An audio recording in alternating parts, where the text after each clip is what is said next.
పెళ్లికి తెల్లవారుజామున బయలుదేరింది ఊరేగింపు. ఎక్కడి నుంచి?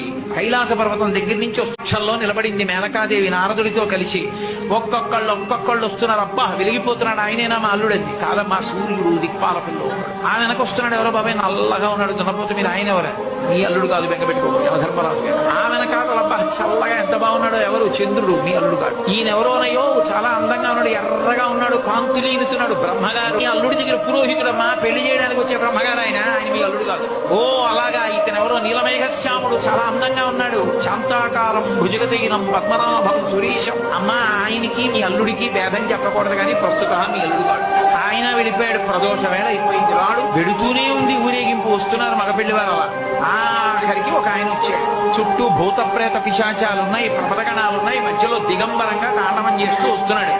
అడగలేదు మేనకాదేవి ఆయన మక్కుడా. నారదుడే చెప్పాడు, ఆయనే మీ అల్లుడమ్మా అని మెట్లు దిగి వెళ్ళిపోయాడు. ఈవిడ గబగబా మెట్లు దిగి తిన్నగా పార్వతీ దగ్గరికి వెళ్ళింది. నిన్ను చంపినే చచ్చిపోతా, వాడా దొరికాడు నీకు కనుక తపస్సోట అడలుడేమిటే అమ్మగారు వచ్చారు, విష్ణు వచ్చారు. ఎంత నచ్చ చెప్తే మాత్రం ఆవిడ వింటుంది, ఆవిడ వినలేదు. ప్రపంచంలో తన కన్యాదానానికి తను త్రికరణ శుద్ధి లేకుండా చేసి తన పెళ్లి తానే పాటు చేసుకుని తలవంపులు తెచ్చుకుని అవమానాలు పడి పెళ్లి చేసుకుని లోకాలకి తపోభూములు నిలిపినటువంటి ఉదాహరుడు పరమశివుడు ఒక్కడే.